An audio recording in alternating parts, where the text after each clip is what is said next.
Hi boys and girls, it's been a while since I've made a hair vid, so I thought I'd make another one now. It's been probably 14 and a half months since I had my hair transplant in Turkey. So this is what it looks like. As you can see, I've had it cut because it was getting a bit sort of bushy and long. When I had it cut last, they didn't really do what I wanted, so I cut it myself a couple of nights ago. Just shaved it grade 5 on top and 2 on the sides and back, and down to a sort of short grade 1 right at the bottom on the sides and the back. I'll go over it so you can see it. So it's 14 months, 14 and a half months.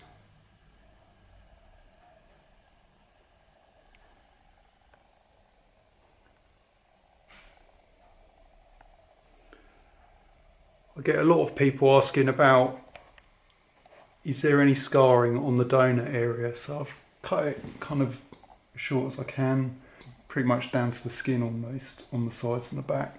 So I'm really happy with it. I don't think there is any scarring at all. There might be a few spots or moles, but they were there beforehand, so you know, that's fine.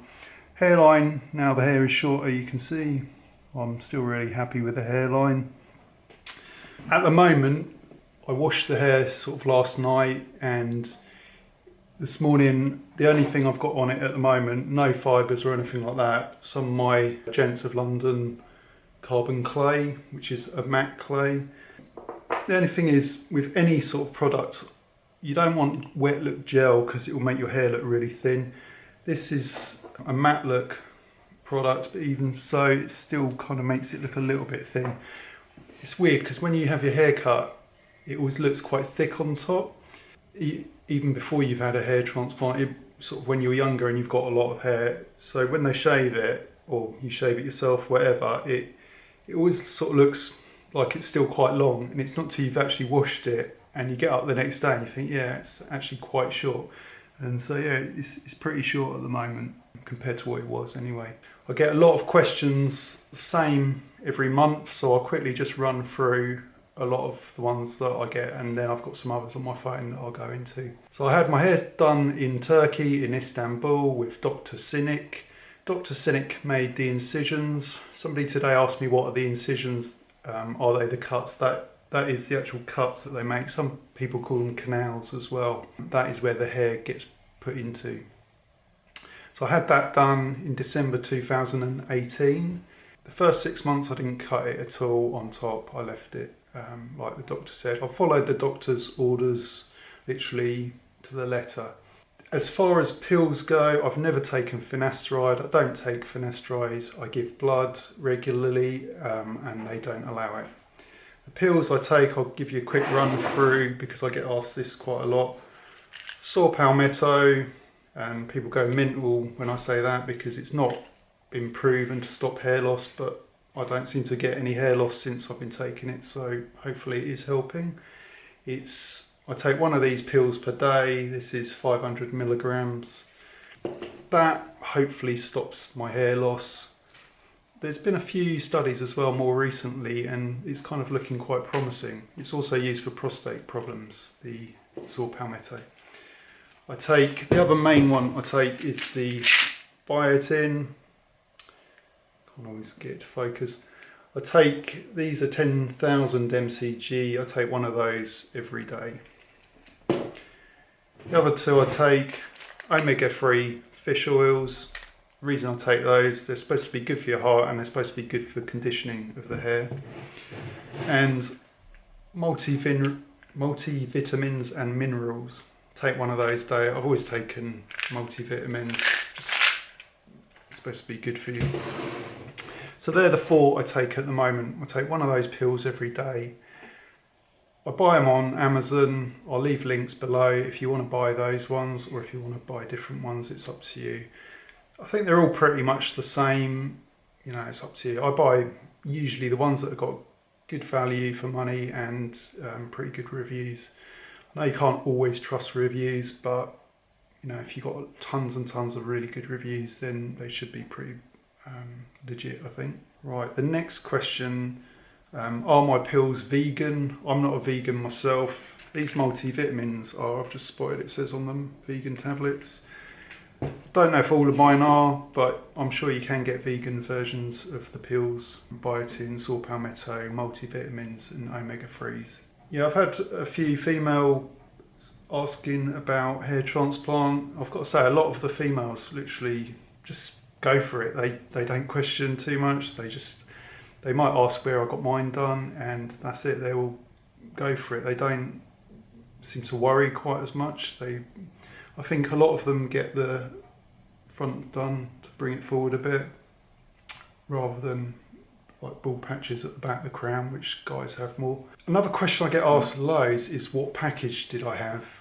When I booked mine, there was just one package, I think, which is where the doctor made the incisions. There's other packages now where you can have the technicians do it all, or you can pay a bit extra and have the doctor, or you can have DHI. I didn't have DHI, I had FUE. DHI wasn't sort of quite as popular, or wasn't being offered as much. They didn't offer it to me, so I just went with what the doctor suggested, which was FUE. I sent my photos off. They came back quoting around 3,000 grafts. In the end, they managed to get 3,300 grafts. So, and a graft can contain 1, 2, 3, 4 hairs. Not sure if there'd be more than that, but when you have your hairline done at the front, they usually put in single hairs. So grafts with single hairs, because it kind of looks better. If you've got hairs, like 3 or 4 hairs coming out of a graft at the front, it would look a bit weird. So yeah, they concentrate on the front to give you a hairline. So the other thing I get asked a lot is hairlines. When people have first had the operation, your hairline's kind of back because your skin's really tight, because it's had a lot of sort of stuff pumped into it. Just try not to worry too much, because as the swelling goes, your hairline comes down a bit at the front, okay? But the other thing is, you don't want it, like my frown lines are there and they've done it just above. You don't want hair on your frown lines, because when you're talking, your hair will start going like this. I've said that before. Some people still seem to obsess on whether their hairline's too far back or too far forward. They try and do it to sort of fit your age as well. You know, you don't want to be looking like you're trying to look like you're sort of 18. So I'm 45 next week, so I'm pleased with mine. To be honest, I think my hairline looks better than it's ever looked. Even when I was younger, I was looking at older photos and it still sort of receded more at the sides, but yeah, it's pretty cool now. I'm very happy with that. Just reading my phone here. Yeah, I've got a lot of guys who say they're in two minds as to whether they want it. Not just guys, but girls. But like I said, the girls seem to just go for it. The guys seem more hesitant. Maybe it's because there's more guys getting the op done than girls. First of all, a lot of people go on and on about what's the best clinic in the world. And you basically got to, unless you're extremely rich, rule out, first of all, the ones you can't afford, because you're not going to be getting those. There are some people who say, oh, the best doctor in the world is this, and you know, they call any transplant surgery in Turkey hair mill. That's one I hear quite a lot. Why would you go there? Why would you do this? Why would you do that? I went because A, the price, I couldn't afford it in England, and now, like I've said before, and this also gets to people, if I had to go for a second op and I had all the money in the world, I'd still probably go to Turkey, because I'm used to it, I'm used to the clinic, and I'm really happy with the results. Why would I go somewhere else that might not give as good results? I'll go back to the same clinic I went to before. I'm not paid by them at all, sort of just going on by my results. I get a lot of people saying, is this the best clinic?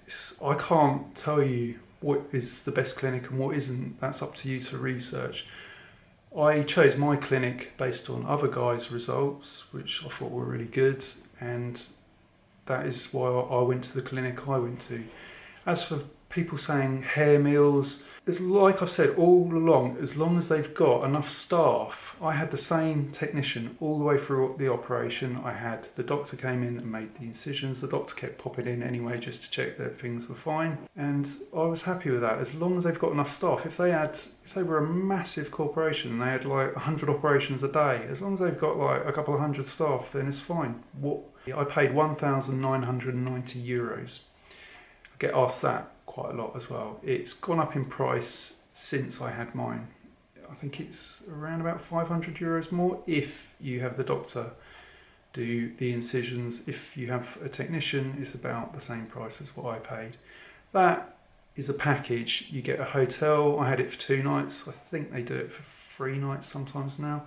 I also, with that, you get the taxi, pick you up from the airport, take you from the hotel to the hospital, from the hospital back to the hotel, and from the hotel back to the airport. The only thing you have to pay extra is for flights, and also the visa and any food you want at the hotel. The breakfast was included. With the flights, like I mentioned, you need a visa. If you get a place and they're wanting $200 for a visa, you've gone to the wrong website. Go to one, I think it's between 20, when I got mine it was $20, I think it's gone up to about 30 now. But if you're paying way more than that, then you've gone to the wrong website. Go to the official Turkey website. I did read earlier as well that if you're from the UK, you're not going to need a visa soon, but I don't know how true that is. I've not heard any more about that. It was just one site I saw that on today. So yeah, make sure you get your visa beforehand. That would be my advice. It's easier. You don't have to worry about. It's one less thing to worry about. Once you've chosen your clinic, if you're in two minds, you know, we've all been in that situation where you've booked it and you're thinking, should I go for it or should I just cancel it? It'll be easier. Once you've booked it, you know you want to get it done. Don't cancel, don't read any more reviews, just look forward to it, have a beer, you've made the hard choice. If you start thinking about it too much and you start cancelling it, then you'll be thinking, oh, maybe I shouldn't have cancelled it. Then you'll book it again and you'll be going over it and over it in your head, and it just gets harder and harder. You know, sometimes it's easier just to do things. I know people like researching, but if you're researching, like I've said all along, for years and years, you're going to talk yourself out of it. And then you're going to be thinking, I'll leave it another 6 months. Then you'll talk yourself out of it. But yeah, my advice is, if you want it that much, go for it. Don't keep putting it off in your head, and don't cancel. Don't read reviews. Like I've said before, once you've chosen your place, be happy with it. Go for it. If you keep cancelling, if you keep reading reviews, you will talk yourself out of it. You'll find one person that wasn't quite happy and you'll talk yourself out of it. I've been reading recently about people, what they expect of it and what it's like when they actually get there. I was more than happy with it. I kind of read things before. I knew kind of what it'd be like. Don't expect it to be ultra glamorous Beverly Hills or Harley Street if you're not paying that sort of price. If you want that, then book Beverly Hills or Harley Street in London. Don't expect that if you're going Turkey. When you get there, then yeah, there's going to be other people having the op the same day as you, 99% of the time. You're not going to be sitting around having a cup of tea, talking about the weather, looking at fine art on the wall. You've got to accept that. To keep the prices down, they do have to get through a certain amount of people. This isn't to say that you can't chat with the doctor. Yeah, you can talk about where you want your hairline. They don't force you to have it. Basically, you help. I relied on the doctor because he's the experienced one who does this day in, day out. Don't obviously be rude and try and tell them what to do, but that's another thing. If you read too many medical journals, you read this, you read that, you'll be so worried because you'll be thinking, oh, why have they done this in a different order? Why didn't they take my blood first? Why did they draw the hairline first? Or why did they do it in reverse order? Try not to read so much that you're basically thinking more than what the doctor does. You have to give your trust over to the doctor and the technicians at some point. So basically, once it's all booked, literally relax. And when you go there, have questions prepared, even write them down, put them in your phone, but just be prepared that they're not going to be able to spend like hours chatting with you and sort of holding your hand. Basically, you've got to accept that they know what they're doing. They are going to be sort of quite quick. It's quite a long op. I got in at 8 in the morning, finished at 5. They can't afford to be sitting around chatting with you for ages. That's not to say there's anything wrong with that. I was fine with that. I wanted to get on, I wanted to get it done. I just remember in the morning, after the first few injections, I was thinking, is this it? Is this what I've been worrying about? It really wasn't as bad as what I built it up to in my head. And at lunchtime, I remember them saying, you can get up, you can go to the toilet, we get you like a bread roll and a drink. You've done the hard part, well done, just relax now. And I fell asleep in the afternoon. I was thinking, wow, I was really proud of myself that I'd actually done something to help myself. So keep going like that so you can see the hair. Some people have said, yes, they really highly score the clinic and the whole procedure, but they felt it was a bit cold. They felt, and by that, the people was not sort of speaking to them enough. Just bear in mind that you're in a different country, you're in their country, you can't expect them to be brilliant at speaking English. They speak Turkish as their first language. If you ever get stuck, you can just ask for the translator. The translator's fine, they can speak perfect English. Just don't expect them to be telling jokes to you or chatting to you while you're having the op done, because it's their primary language is Turkish. Some of the technicians, they can speak basic English, but just don't expect to be chatting with them. When their colleagues come in, I had 2 technicians in the morning working on me. They do this day in, day out. It's probably quite monotonous for them. So don't be upset if they're chatting to each other. Just let them get on with it. They're not doing it to sort of be annoying. If you're in a job like that where you're doing the same thing, the bits where they have to really concentrate on counting or sorting the graphs, I'm sure they don't speak to each other then. If they're both working together, doing the extractions or whatever, just let them get on with it. If they're chatting or if they have a joke, I'm sure they're not joking about you. I'm sure they're just chatting about what they got to at the weekend or whatever. Just relax and don't sort of take offence. I know some people get really upset by all of that. The other thing I get asked, this month I've been asked loads about PRP. PRP is where they take the plasma out of the blood, and they take your blood before you have the op, and then they also do blood tests to make sure you haven't got any diseases. In the afternoon, when they were putting the hair back in, they also injected the plasma, the PRP. It was quite quick. I didn't really sort of know that much about it. They just told me that's what they were doing. People say, oh, instead of having a hair transplant, should I go and pay and have PRP sessions? Personally, I wouldn't bother. I don't think it did that much. I've heard it's good to help you heal. I personally don't think it would grow hair where there isn't hair, and I would save the money personally for an op, for a hair transplant. My clinic actually said, if you're ever back in Turkey, pop in and we give you a free PRP session. So a lot of them out there do that as well, I've heard. I get one question quite a lot about flying. Did you pay for hold luggage? I personally didn't on the way out because the flight was cheaper doing it like that and they wanted quite a lot. What I did was took one of those sort of small suitcases, like sort of weekend one that's on wheels, took that out, put it in the overhead bin. Because on the way back you're going to have liquids like the shampoo and all that, which were over 100 mils. Some people take little bottles and pour it all into those. I didn't bother. It was only £20 more on the return flight, so I pre-booked my hold luggage, so I just checked the bag in then at the airport. Just make sure you got your passport on you. So yeah, only on the way back I paid for hold luggage. Another question I got this month was, what would it look like if you decided you didn't like the way it was going and you wanted to just shave the hair off completely, like a lot of guys do that are bald?